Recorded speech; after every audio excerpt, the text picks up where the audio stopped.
Ndabasuhuje mwese abakunzi ba Umubyeyi Dina TV. Uyu munsi nabateguriye ku biryo udakwiriye kurya ugiye kuryama kuko byangiza ubuzima. Niba ari ubwa mbere we tubanye, ndakurarikira gukora subscribe, ukore no kukazogera kugira ngo ibindi biganiro by'ubutaha bijye bikugeraho. Kurya indyo y'intungamubiri ni intandaro y'ubuzima bwiza, ariko igihe cyo kurya kwacu gifite akamaro nk'amahitamo duhitamo. Ibiryo bimwe na bimwe bishobora guhungabanya ibitotsi byacu, igogorwa ryacu, hamwe no kumva utameze neza muri rusange.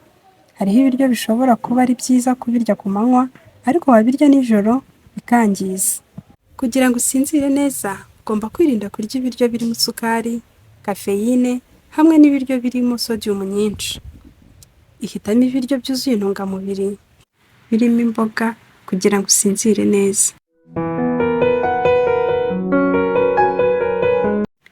Reka turebere hamwe urutonde rwa bimwe mu biryo byiza ku manywa ariko nijoro bikangiza. Ikivuguto. Nta gushidikanya ko amata ari ibiryo bifite intungamubiri zuzuye nziza nyinshi. Iyo uyanyweye ku manywa, bagiteri nziza zirimo zituma igogorwa rimera neza. Amata akomeza amagufa yacu kandi akongera ubudahangarwa. Ariko kunywa amata nijoro birashobora kukugirira nabi. Bitewe n'imiterere y'ubukonje bwayo, hashobora kubaho ikibazo cy'imikaya cyangwa imitsi no gukora gaze mu nda. Aha si amata gusa, ahubwo n'ibigendanye nayo nka foromaje, ice cream na yogurt. Imbuto. Yaba umurwayi cyangwa umuntu muzima, imbuto zifatwa nk'ingirakamaro kuri buri wese. Kurya imbuto izuba ryarenze cyangwa se bwije bifatwa nk'ibyangiza kuko bishobora gutera uburibwe bitewe n'uburyo zikonje. Harimo kandi karubone n'isukari bishobora kongera isukari mu maraso bikabangamira ibitotsi. Uretse n'ibyo, ku bantu barya nijoro bitera gaze no kuribwa mu nda. Rumwe mu rutonde rw'imbuto ushobora kwirinda gukoresha ugiye kuryama harimo imyembe. Imyembe iraryoshye ariko noneho ikagira isukari nyinshi. Ishobora guhungabanya ibitotsi iyo ikoreshejwe ugahita uryama. Imineke cyangwa se ibitoki. Ibitoki bifatwa nk'ibiryo by'ubuzima, nabyo bikungahaye mu isukari karemano kandi bishobora kuzamura isukari y'amaraso iyo biriwe ari byinshi mbere yo kuryama. Inanasi ni ibiryo birimo acide. Kubera acide yayo, kuyirya nijoro bitera kwiyongera kwa acide mu gifu, bigatuma udasinzira neza. Kunywa imbuto ni byiza, ariko bikaba byiza cyane uziriye ku manywa. Inkoko. Inkoko irimo poroteyine nyinshi, bisaba igifu, igihe n'imbaraga nyinshi zo gusya. Rero kurya nijoro bisaba igihe cyo gusya, kandi ibi bihagarika ibitotsi. Nubwo ugomba kurya inkoko, urye bike kandi usige umwanya uhagije mbere yo kuryama.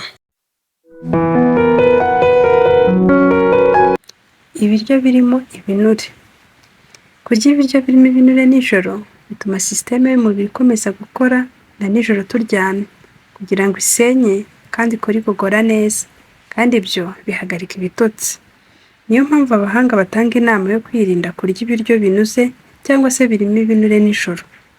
N'ibyo biryo harimo amagi, coconut oil, amata, inyama z'umutuku arizo iz'inka, iz'intama n'iz'ingurube. Aha ushobora kubirya ariko ugacishamo amasaha 2 cyangwa 3 mbere yo kuryama.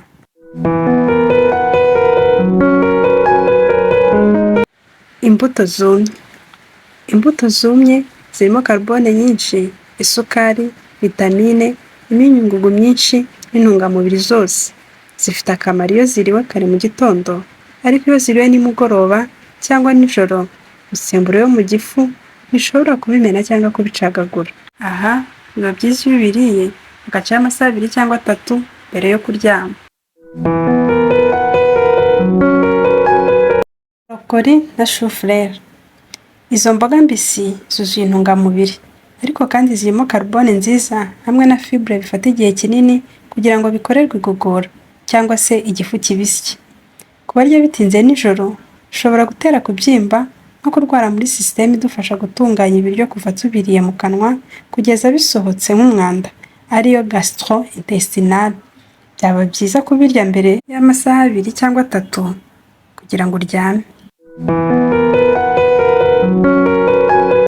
Ikiganiro naha tugisoreje, turagushimiye wafashe umwanya ukagikurikirana. Niba wakunze ibyo dukora, turakurarikira gukora subscribe kugira ngo n'ibindi biganiro bijye bikugeraho. Imana ibarinde. Ciao ciao.